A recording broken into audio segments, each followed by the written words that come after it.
The wife could get pregnant 71 times in a year, but each time, the husband would cruelly abort the pregnancy. After each abortion, the husband would hold a funeral to celebrate. In the end, the child that was born was a monster.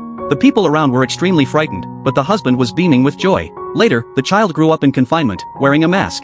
The father, wanting to pass on his dancing skills, began teaching his two younger brothers how to dance. But no matter how many times he taught them, they just couldn't learn. However, the boy, after watching just once, was able to dance quite well. From that moment on, he developed a strong interest in dancing. He began to practice day and night. Unexpectedly, he grew human legs again, which made him so happy that he danced with joy. But when he passed by the kindergarten, the children still gave him strange looks. So, he took off the mask he had worn for 8 years. Immediately, the villagers were so scared that they ran away. But he was delighted by this.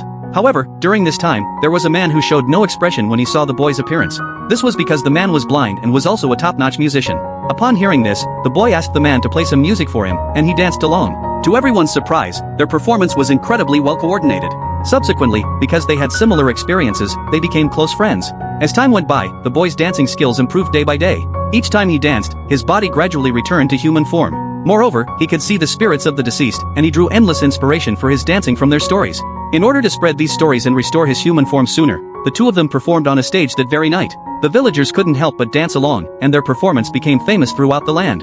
However, the father's performances were ignored by everyone. Even the emperor wanted to invite him to dance in the capital and demanded that he remove his mask at the end. The father thought that if his face was still monstrous, he would surely be beheaded on the spot. So, he agreed on behalf of the boy. Later, the father waited for the boy to make a fool of himself out of nervousness. But the boy made no mistakes. However, as he danced better and better, the tragic experiences from his birth began to flash through his mind. It turned out that the father, in order to maintain his title as the king of dance, had made a deal with a cursed mask using his own lifespan. Because as long as he wore it, every time he killed a Pipa master, he could absorb their stories to create inspiration for his dances. But the number of Pipa masters was limited, and soon his inspiration dried up. Unexpectedly, he chose to use the boy in exchange for inspiration, which caused the boy to be born as a monster.